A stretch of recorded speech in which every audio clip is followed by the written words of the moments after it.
Competitive for solo players can be a living f***ing hell to climb, but that doesn't have to be the case. In fact, it can be super easy. You don't need the supreme skills of an unemployed TTV pro streamer. Go ahead and say goodbye to those ugly loss streaks and horrible teammates, because today I'm going to be sharing how players of any skill level can rank up effortlessly to Grandmaster and Marvel Rivals. This is the surefire method I used and didn't experience any loss streaks past maybe 2.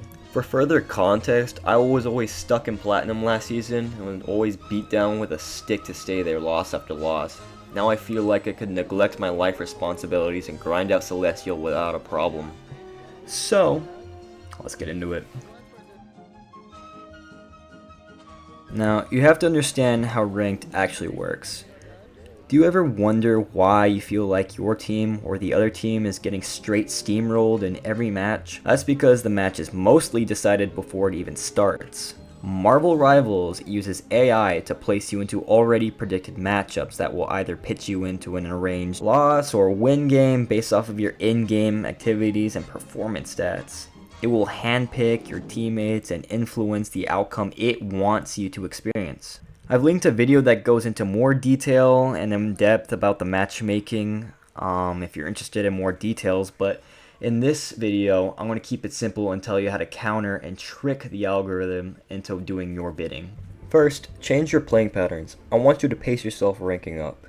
So you should only be going up 1 to 2 divisions for one day you play and another 1 to 2 divisions for the next day you're grounding it out. Second, you might be going on an excessive loss streak pretty often. To stop this, if you lose 2 to 3 in a row, close the app, get off for a few hours or the whole day, spend some time with the kids, go fishing, do whatever you want, and then come back and try it again. It is extremely important that you do this. Your game will refresh and want you to win, so you're more inclined to keep playing since it's registered that you just got back on. It's trying to keep you engaged and playing, increasing player satisfaction. After a nice win streak, you can either keep going until you encounter your 2 losses that I told you about to end off, or you can leave the table and cash out with your winnings if you went up just 1 or 2 divisions that you'd like to play it safe. Some would say, hey, this sounds kind of like gambling, and to which I'd respond that it is. Congratulations, you don't have a video game problem, it's a gambling problem. Every program and algorithm in this game is meant to keep you engaged, satisfied, and spending money like a casino. The AI and developers see it like this. The more time spent playing the game and characters you like, the more likely you are to glue yourself to characters and pay for cosmetics. What we're gonna do here is abuse this.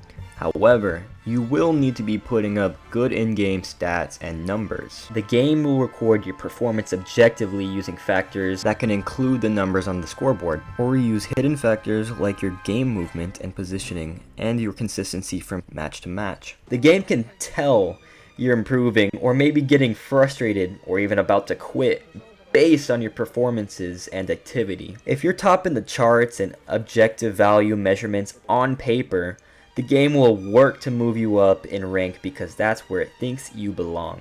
But what if you feel like you're lacking in having consistent good games with good numbers? The answer is to play a strategist, more specifically Rocket Raccoon. Strategists can bring value in healing, DPS, and in some cases damage taken. They are debatably the most influential role on a team. They can decide who gets healed or buffed and what enemies will receive debuffs or their support damage. Not to mention they are capable of one-on-one fights. But why Rocket? Rocket has one of the highest win rates for a reason. And it's not just because he's easy to play, which does mitigate the amount of time needed to learn him. It's because he always has the most or near the most assists and heals in a match. On top of that, he can shred other heroes up close with his relatively high DPS output. He's definitely one of the hardest heroes to KO due to his size and movement kit, making his death rate easier to control to a minimum. Again, one of the things the AI records in player data is how a player moves. Rocket's movement can make you seem more like an advanced player, given you can run on walls, provide aerial support, and use dashes every now and then. Now, how should you play Rocket? Well, contrary to what many people say on TikTok, you won't be staying in the back and healing like a heal bot.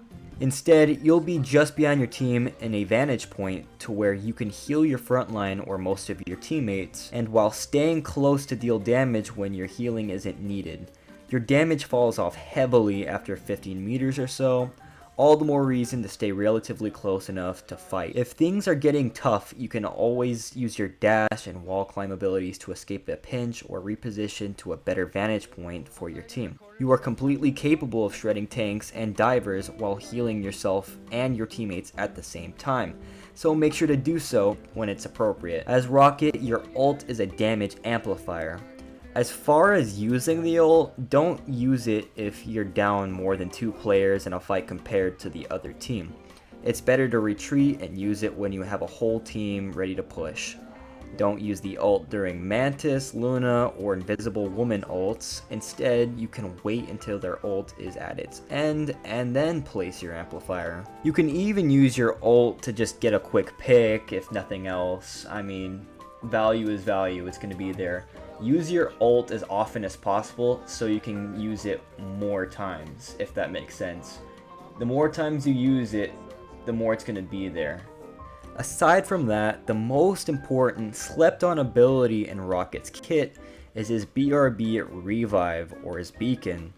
This sprinkles out some armor packs, sure, but more importantly, he can revive a teammate that has been KO'd within 50 meters of the beacon. Its cooldown is 45 seconds after it's been used or destroyed, so you can consistently bring back teammates every 45 seconds throughout the whole match. Almost no one under Grandmaster goes into a game thinking, hey, they have a rocket, I better go look for that beacon. For some strange reason, they don't look for it. Your beacons will quietly sway the game in your favor. I've had games where I got over 10 revives and the other team is wondering how and why they lost. This is why they made Rocket's ult simply an amplifier that everyone makes fun of, because he already has this insanely overpowered utility in play that has a way lower cooldown than any ult.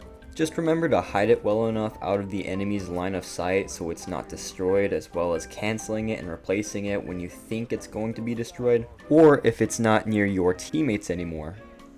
One last thing you need to know about Rocket and why you should pick him as a strategist is because he's almost never banned in Diamond to Grandmaster. There wasn't one ban on Rocket in my time in Diamond to Grandmaster. Instead, you'll just see guaranteed Luna.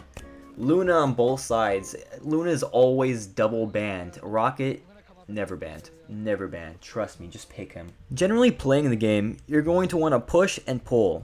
Push to the enemy when your team is winning the fight. Pull back when you're losing. Simple. Be attentive to where your teammates are and how many you're down compared to the enemies. This will help you see when you're at an advantage or disadvantage. Communicate to your teammates as positively and educationally as possible. You can change a game if you spot faults in your team and communicate a solution rather than just saying your teammates are bad. It can sway a predicted losing game. Here's an example I had playing in a diamond match in solo queue.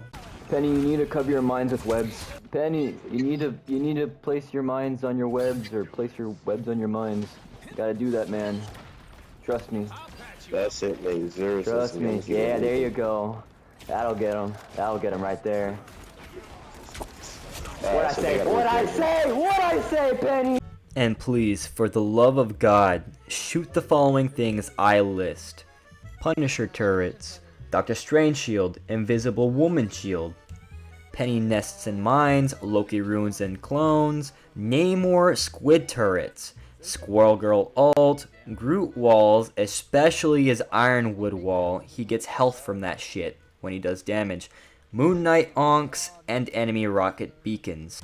Especially those beacons, and I'll show you why. Here's a clip. So in this clip, the fight is even with both teams struggling to win the brawl that will decide the match. My Venom dies, as well as their Punisher. The big difference here is that no one destroys my beacon while I destroy theirs. This immediately gives us the 2-player advantage on the other team and wins us the whole match. Well, that's all I have for today. I hope this information helps you on your grind for Grandmaster. Let me know if y'all have any other questions, if I've missed anything, or having a video idea you'd like to see me do in the comments. Thank you for watching, and I'll see you soon. Good kills. Good kills. God damn, Dusk. You stop them in their tracks. Wait, do they have someone They're switching, I They're guess. switching? No. Yeah, they're switching to something. Squirrel girl. Penny they flanking still us from haven't- behind. I still haven't Wait, killed wait. one of them. Penny died. Don't, that's not all focused to shit. Penny. That's fine. I'm gonna wait to use my rocket ult after they use their healing ult. I'll get you next time.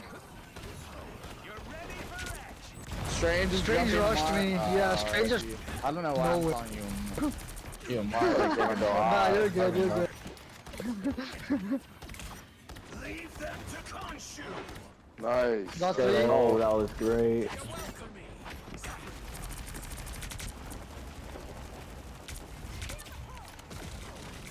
Bro, is one of them? Bro, yeah, I Stop can't playing. see their messages for some reason. Yeah, one of them's throwing. One of them DC'd. No, one of them DC'd. Oh no, they're throwing, yeah, because they're just in spawn, not selecting hero, I guess. I wonder if they would surrender. That'd be pretty cool. I would. Yep, thank No you. way. And welcome to Thank fucking you. Grandmaster. Thank you, boys. That's my Double- And favorite. girl, thank you.